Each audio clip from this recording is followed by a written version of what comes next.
wabwiriza ubutumwa bikemera, ukaririmba iteraniro rigafashwa, nta yindi mpamvu nuko Imana iba yavuze, ibwira ibyawe iravuga bikemera.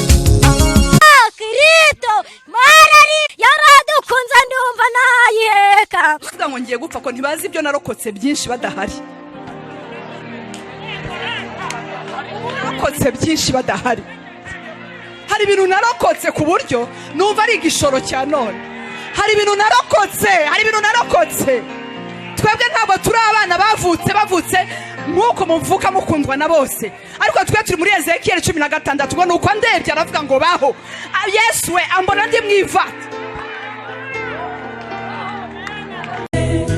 Ndeba ubwiza bwe bwo mw'ijuru, nzajya ndirimba iteka ryose, nzajya mubaza ndirimba nti Yesu niki cyakunkundishije, nishimiye ko Yesu